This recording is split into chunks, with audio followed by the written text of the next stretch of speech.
Hello everyone, welcome to hello scholar. एक बहुत ही अच्छा नोटिफिकेशन आया है जॉब के लिए आईडीबीआई बैंक की तरफ से।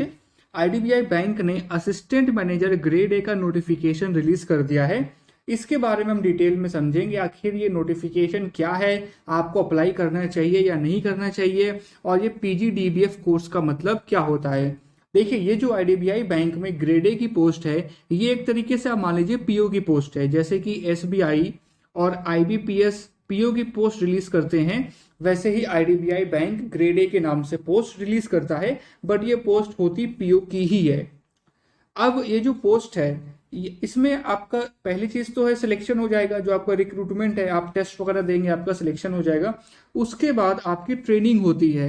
अब ये डेट और एज लिमिट हम लोग थोड़ा सा बाद में देखेंगे, पहले हम समझते हैं कि आखिर ये ट्रेनिंग वगैरह कैसा है, ये पीजीडीबीएफ प्रोग्राम क्या है।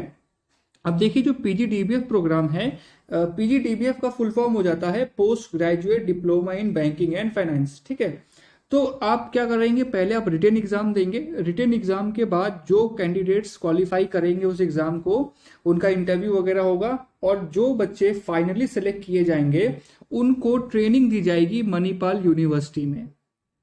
ठीक है, ये मणिपाल यूनिवर्सिटी में बच्चों को ट्रेनिंग दी जाएगी।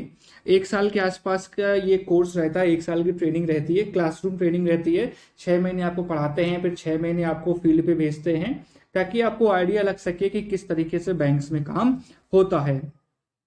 तो जो बच्चे फाइनली सेलेक्ट होंगे उनको मणिपाल यूनिवर्सिटी में ये कोर्स करवाया जाएगा, दैट इज पीजीडीबीएफ। और जब आपका ये कोर्स कंप्लीट हो जाएगा तो आपको पीजीडीबीएफ का एक डिप्लोमा दिया जाएगा। ये जो कोर्स है, इसकी जो फीस है, 3.5 लाख रुपए फीस रखी गई है। मतलब समझिएगा, पहले आपको एप्लीकेशन फीस देनी है, फिर आप क्वालिफाई करेंगे, फिर आपको कोर्स करना है, और उस कोर्स की भी फीस आपको देनी है 3.5 लाख रुपए। लेकिन एक अच्छी बात यह है कि अगर आप चाहें तो आप 3.5 लाख रुपए की जो ये फीस है वो आईडीबीआई बैंक से लोन की तरीके ले सकते हैं, और जब आपकी जॉब लग जाए, जब आप आईडीबीआई बैंक में काम करने लगे, तो आप उसको पे बैक कर सकते हैं। ये जो कोर्स है 1 साल का रहेगा, और इसमें आपको काफ़ी तरीके की ट्रेनिंग दी जाएगी। जैसे कि जो फैकल्टी वगैरह हैं वो बाहर से आएंगे, आपको समझाएंगे कि बैंकिंग में किस तरीके से काम करते हैं, कैसे इकोनॉमी वगैरह होती है। एक तरीके से पूरा का पूरा एमबीए मान लीजिए, थोड़ा सा छोटा सा आप एमबीए इसको समझिए, छोटा एमबीए कोर्स एक तरीके से हो जाएगा। और जब आप ज्वाइन करेंगे आईडीबीआई बैंक, तब आपको यहाँ पर एक बॉन्ड साइन करना पड़ेगा 3 साल के लिए। मतलब 3 साल तक आप बैंक छोड़ नहीं सकते हैं, और अगर आप छोड़ेंगे तो आपको 2 लाख रुपए देना पड़ेगा। तो ये 3 साल और 2 लाख रुपए का बॉन्डेशन रहता है उन कैंडिडेट्स के ऊपर जो आईडीबीआई बैंक फाइनली ज्वाइन करते हैं। अब बात आती है कि आपको अप्लाई करना चाहिए या नहीं, क्या ये अच्छी चीज है, क्या ये नोटिफिकेशन सही है या नहीं। तो देखिए, मेरे हिसाब से अगर आप बच्चों से एप्लीकेशन फीस ले रहे हैं, उसके बाद आप ट्रेनिंग दे रहे हैं, तो ट्रेनिंग का जो 3.5 लाख रुपए की फीस है ना, वो थोड़ी सी ज्यादा हो जाती है, वो फीस नहीं लेनी चाहिए। लेकिन आजकल अगर आप ध्यान दें, जो बैंक्स हैं जैसे कि बैंक ऑफ बड़ौदा हो गया, या और भी जो बैंक्स हैं जो ये पीजीडीबीएफ कोर्स लॉन्च कर चुके हैं और मणिपाल यूनिवर्सिटी में ट्रेनिंग कराते हैं, तो ये सारे बैंक्स भी ये 3.5 से लेकर के 4 लाख रुपए की फीस लेते हैं ये कोर्स परस्यू कराने के लिए, और ये बैंक्स भी आपको लोन देते हैं। तो अब धीरे धीरे ट्रेंड स्टार्ट हो रहा है कि जो बैंकर्स हैं उनको, जो बैंक्स हैं वो हाईली क्वालिफाइड कैंडिडेट्स चाहते हैं बैंक में काम करने के लिए एज एन ऑफिसर। तो अब देखिए, अब स्टार्ट हो चुका है और जॉब नहीं है तो आपको अप्लाई करना ही पड़ेगा। तो कोशिश करिए कि एसबीआई क्वालिफाई हो जाए, आईबीपीएस क्वालिफाई हो जाए। अगर नहीं हो रहा है तो फिर आप ये पीजीडीबीएफ वाले कोर्सेज पर जा सकते हैं, और 3.5 लाख रुपए का आपका लोन रहेगा, और जब आपकी जॉब लग जाए तो आप उसको आराम से पे बैक कर सकते हैं। अब चलिए हम लोग नोटिफिकेशन देख लेते हैं। जो एप्लीकेशन है वो 3 जून से स्टार्ट होंगी, और लास्ट डेट है आपकी 17 जून। और यहाँ पर जो कोर्स है, कोर्स आपका स्टार्ट होगा 23 जुलाई। मतलब 23 जुलाई तक हर चीज फाइनल हो जाएगी, एग्जाम भी हो जाएगा, आपका इंटरव्यू भी हो जाएगा।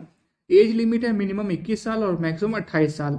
28 साल तक के कैंडिडेट्स इस पोजीशन के लिए, जो वैकेंसी है इसके लिए अप्लाई कर सकते हैं। और 200 वैकेंसीज इस बार टोटल निकाली गई हैं, जिनमें से वैकेंसीज जो है 500 निकाली गई हैं इस बार। 200 वैकेंसीज जनरल के लिए हैं, SC के लिए 121, ST के लिए 28, OBC के लिए 101, EWS के लिए 50 हैं, VI के लिए 5 हैं और HI के लिए 5 हैं। तो इस तरीके से टोटल वैकेंसीज 500 रखी गई हैं। एप्लीकेशन फीस 1000 रुपये है अनरिजर्व कैंडिडेट्स के लिए और SC ST के लिए 200 रुपये है। और एलिजिबिलिटी में कुछ खास नहीं है, जो भी कैंडिडेट्स अप्लाई करना चाहते हैं उनके पास ग्रेजुएशन की डिग्री होनी चाहिए। ठीक है, किसी भी यूनिवर्सिटी की ग्रेजुएशन की डिग्री होनी चाहिए। अगर डिग्री है तो आप इस वैकेंसी के लिए अप्लाई कर सकते हैं। अब मेन बात पे आते हैं, आखिर सैलरी कितनी मिलेगी। तो देखिए, पहले तो आपकी ट्रेनिंग रहेगी, 9 महीने की आपकी ट्रेनिंग रहती है। तो ट्रेनिंग के टाइम पर आपको 2500 रुपये पर मंथ मिलेगा। फिर 3 महीने का आपका इंटर्नशिप रहती है, इंटर्नशिप में आपको 10,000 रुपये पर मंथ मिलेगा। जब आपके ये 12 महीने कंप्लीट हो जाएंगे, 1 साल पूरा कंप्लीट हो जाएगा, तो फिर आपको जो सैलरी मिलेगी वो नॉर्मल सैलरी जो IBPS PO को मिलती है वो सैलरी आपको मिलेगी। दैट इज आपका बेसिक रहेगा 36,000 रुपये पर मंथ। ठीक है, तो जो एट प्रेजेंट जो सैलरी है अराउंड आपकी जो स्केल 1 जो PO है, PO की सैलरी आपकी ऐसे ही 55,000 के आसपास जाती है। तो वही सैलरी आपको मिलेगी 1 साल के बाद IDBI बैंक में। सिलेक्शन में देखिए, एक रिटन टेस्ट होगा, उसके बाद आपका डॉक्यूमेंट वेरिफिकेशन होगा, फिर आपका पर्सनल इंटरव्यू होगा। और रिटन टेस्ट में वही नॉर्मल IBPS वाला पैटर्न है, रीजनिंग रहेगी, इंग्लिश रहेगी, मैथ्स रहेगी और GA रहेगी। रीजनिंग के 60 क्वेश्चन रहेंगे 60 नंबर के, इंग्लिश के 40 क्वेश्चन 40 नंबर के, मैथ्स के 40 क्वेश्चन 40 नंबर के और GA के 60 क्वेश्चन 60 नंबर के। तो सिंपल सा है ये।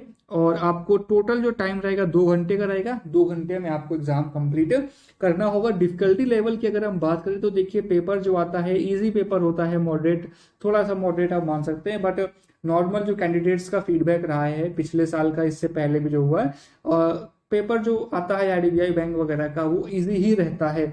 अगर आप इसको IBPS वगैरह से कंपेयर करेंगे तो आप देखेंगे कि पेपर का लेवल काफ़ी इजी है और आप बहुत ही आसानी से पेपर क्वालिफाई कर पाएंगे अगर आप थोड़ा बहुत भी अच्छे से तैयारी करते हैं।